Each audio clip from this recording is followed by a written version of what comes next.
the Holy City and Al-Masjid Al-Aqsa.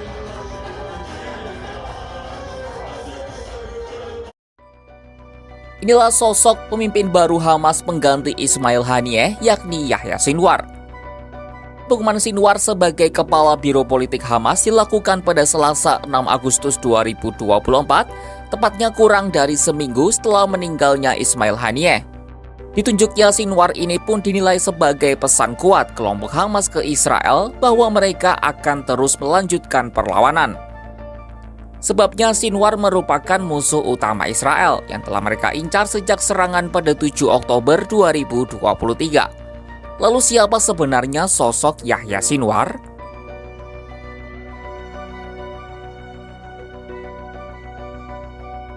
Yahya Sinwar, atau yang akrab disapa Abu Ibrahim, lahir di kamp pengungsi Khan Younis di ujung selatan jalur Gaza pada tahun 1962. Ia lalu menempuh pendidikan di sekolah menengah untuk laki-laki di Khan Younis dan melanjutkan kuliah di Universitas Islam Gaza dengan gelar sarjana bahasa Arab.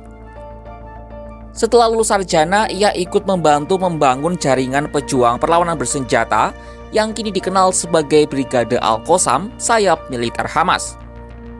Ia bahkan berulang kali mendekam di penjara Israel karena keterlibatannya dalam pergerakan anti pendudukan saat di kampus. Kali pertama ia ditangkap oleh Israel saat masih berusia 19 tahun, tepatnya pada tahun 1982 silam. Lalu ia ditangkap lagi pada tahun 1985. Saat itu Sinwar memiliki kedekatan yang baik dengan pendiri Hamas, Sheikh Ahmad Yassin. Ia pun dipercaya sebagai salah satu pemimpin dari kelompok Hamas. Namun Sinwar terpaksa kembali ke penjara Israel karena diduga terlibat penangkapan dan pembunuhan 2 tentara Israel. Tak tanggung-tanggung, Sinwar pun menghabiskan 23 tahun di penjara Israel. Kalau itu dianggap sudah lama, Yahya Sinwar sebenarnya dihukum 426 tahun penjara. Iya, kalian tidak salah dengar, 426 tahun penjara karena ia dijatuhi 4 hukuman seumur hidup. Tetapi pada tahun 2011, Sinwar resmi dibebaskan melalui kesepakatan pertukaran tahanan. Setelah bebas, Sinwar langsung kembali ke jajaran kelompok Hamas. Ia pun terpilih menjadi anggota Biro Politik Hamas dan ditugaskan berkoordinasi dengan Brigade Al-Qassam pada tahun 2012. Sosoknya pun dikenal sebagai salah satu pejabat tinggi Hamas yang anti kompromi. Ia merupakan orang yang cerdas, berwibawa, berpengaruh dengan ketahanan yang tidak biasa. Tak pandang bulu, Sinwar tak segan menghabisi orang-orang yang dicurigai bekerja sama dengan Israel. Amerika Serikat kemudian menganggap sosok Sinwar sebagai teroris global pada tahun 2014. Ia juga menjadi musuh publik nomor 1 di Israel. Pasalnya Sinwar dianggap sebagai otak dari serangan 7 Oktober 2023 lalu ke Israel. Tak heran ia terus dicari dan menjadi target militer Israel. Saat ini Sinwar duduk di kursi Haniyeh yang dipercaya mampu mengatur pertempuran dan perlawanan terhadap musuh-musuhnya. Lalu bagaimana respon Israel terhadap penunjukan ini?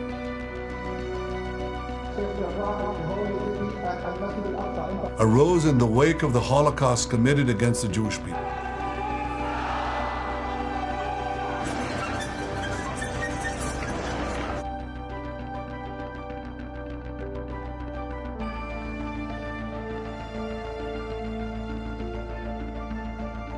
Ditunjuknya Yahya Sinwar sebagai pemimpin Hamas menjadi sinyal kuat kalau perang akan terus berkobar. Sebabnya Sinwar terkenal sangat keras kepala, sifat yang sangat berbeda dengan Haniyeh yang cenderung lebih moderat atau lebih cair dalam memahami sebuah konflik. Haniyeh getol memperjuangkan gencatan senjata. Bahkan pada Juni 2024 lalu, Haniyeh sebenarnya sudah hampir mau memberikan persetujuan asalkan Israel setuju untuk menghentikan agresinya ke Gaza. Haniyeh juga menjadi aktor utama di balik perjanjian rekonsiliasi Hamas-Fatah yang ditandatangani pada tahun 2021. Sementara sifat Yahya Sinwar yang radikal ini membuat Israel sangat membenci sosoknya. Sampai-sampai mereka memasukkan namanya dalam daftar teratas buronan yang hendak dilenyapkan. Meskipun kenyataannya hingga awal Agustus 2024 ini, Israel tak kunjung dapat merealisasikan keinginan itu. Perlu diketahui, Israel punya 3 misi utama dalam perang mereka di Gaza ini, seperti yang diungkap oleh Perdana Menteri Benyamin Netanyahu. Ketiga tujuan itu adalah pemusnahan Hamas hingga tuntas, pembebasan sandera, serta menjadikan Gaza tidak lagi menjadi ancaman bagi Israel. Nah, mengingat poin pertama sulit terjadi, para analis berpendapat IDF mulai menggunakan strategi untuk melenyapkan para pimpinan kelompok musuh. Contoh paling nyata terjadi pada awal Juli 2024 lalu, saat Israel menyerang dan menewaskan para petinggi musuh-musuh mereka di 3 lokasi yang berbeda. Mereka dilenyapkan yakni Komandan Sayap Militer Hamas Mohammed Deif, lalu Komandan Senior Kelompok Hizbullah Fuad Shukr, dan Haniyeh yang belum pasti siapa pembunuhnya. Nah, kondisi ini disebut masih akan terus berlanjut dengan hadirnya Yahya Sinwar di tampuk tertinggi kepemimpinan Hamas. Sejumlah pejabat Israel juga mendukung rencana untuk menewaskan Sinwar.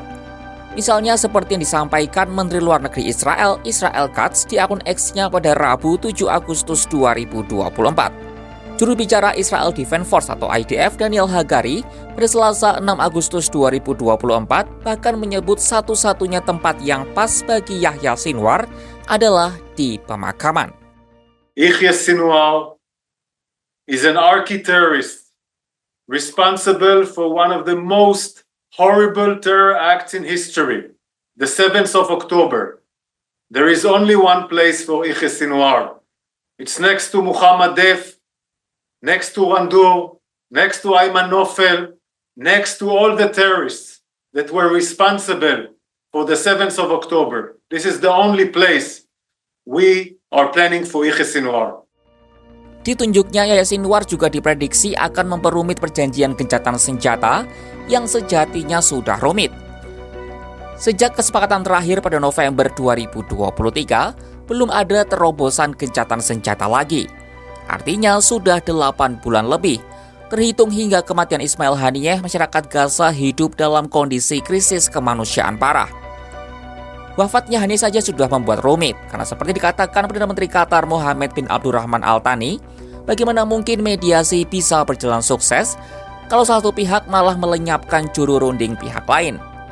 Sekarang ditambah Hamas dikepalai oleh sosok berprinsip kuat seperti Sinwar, di mana berpotensi menolak adanya gencatan senjata. Situasi Timur Tengah makin jauh dari kata perdamaian dari waktu ke waktu. Wafatnya Haniyeh, ditunjuknya Yahya Sinwar sebagai pemimpin Hamas sampai masuknya Amerika Serikat dan Rusia dalam arena pertempuran. Masih adakah asa untuk terjadinya gencatan senjata? Saksikan perkembangannya hanya di kanal YouTube Kompas.com.